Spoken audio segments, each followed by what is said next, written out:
everyone, and welcome to this week's update.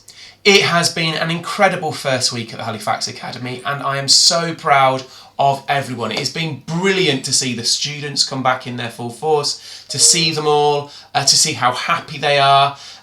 One of my joys was seeing the reception children in the Year 6 and the buddies, seeing the new Year 7s and sort of the new Year 8s really get to know the school, walk around the building. The staff have been phenomenal with all the different bits of training, seeing the families of reception families and our new starters in Year 7.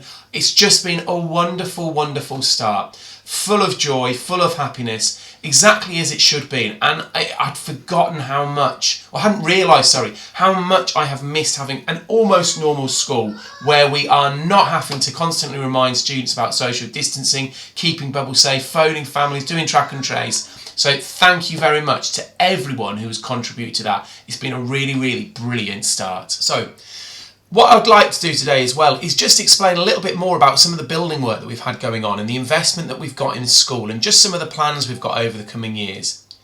So one of the big things that we've done is we have invested a huge amount of money in improving the school building for children.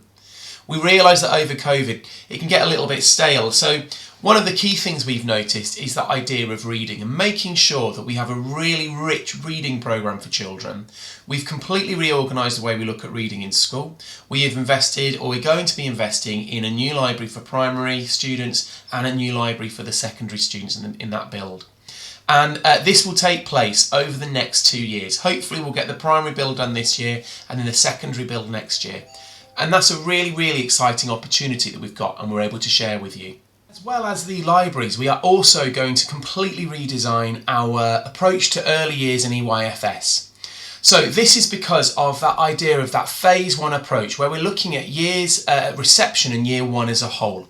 Understanding that actually sometimes it's really important to bring up that play-based provision into year 1 as well as reception, because we know that children have missed out on so much so far.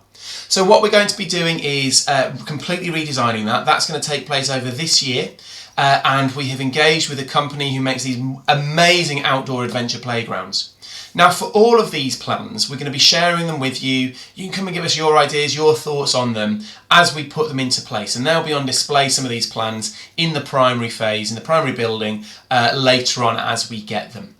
We're also looking at the infrastructure around the building, how we getting students to seat. We've improved the facilities in the building. We've also got extra space at the back of secondary building. There's a modular build there to house more students, so we can make sure that we've got more opportunities to be able to teach them. And then long term, looking at how we can invest and expand the site as well. And some hugely exciting plans to share with you. As well as the building work that's going on, we're also investing a huge amount of money in enrichment opportunities. One of the things we've missed the most during COVID is the opportunity to enrich the curriculum, make it broader, make it more exciting, get students out of the school building. We're going to be investing a lot of the catch-up money that we have from students into this. So there's a variety of extracurricular clubs, after-school clubs, experiences during the day, reward trips, all of these things, and I look forward to sharing this enrichment offer with you later. I just want to update you all on where we are up to with our consultation around the relationship policy that we've been discussing recently. As you know, we've had a couple of meetings with representatives from the Council of Mosques, Sail Silliman, Nadeem Mir, Fessa and Fazan Ahmed. I met with them in August, and thank you very much to those 3 gentlemen for their time. It really helped us understand how we could implement this and work with families.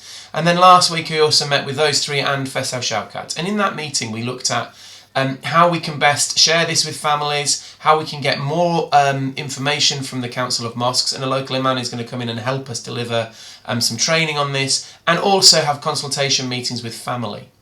So the policy will be split into 2. There'll be the statutory elements, which will be the relationship. That's about kindness, about how to make friends, about keeping safe online, about family, about safety out in the real world. And then there is the non-statutory element where we will discuss with the Council of Mosques whether it's appropriate, how we can deliver that, and obviously all the while we will keep families involved with this consultation as well. And I'm just sorry for those families we have upset during this. It was never intended. We don't want to upset any families, and I hope moving forward we can avoid that and everybody feels as though they have a voice in this. So as I just want to finalise and finish on this, it has been an absolutely phenomenal week. I'm so proud of everybody, all the children, all the staff involved, and thank you to all of you for the support for getting your children back into school. As I say, it promises to be a really, really positive year. Thank you very much everyone, and I look forward to speaking to you again next week.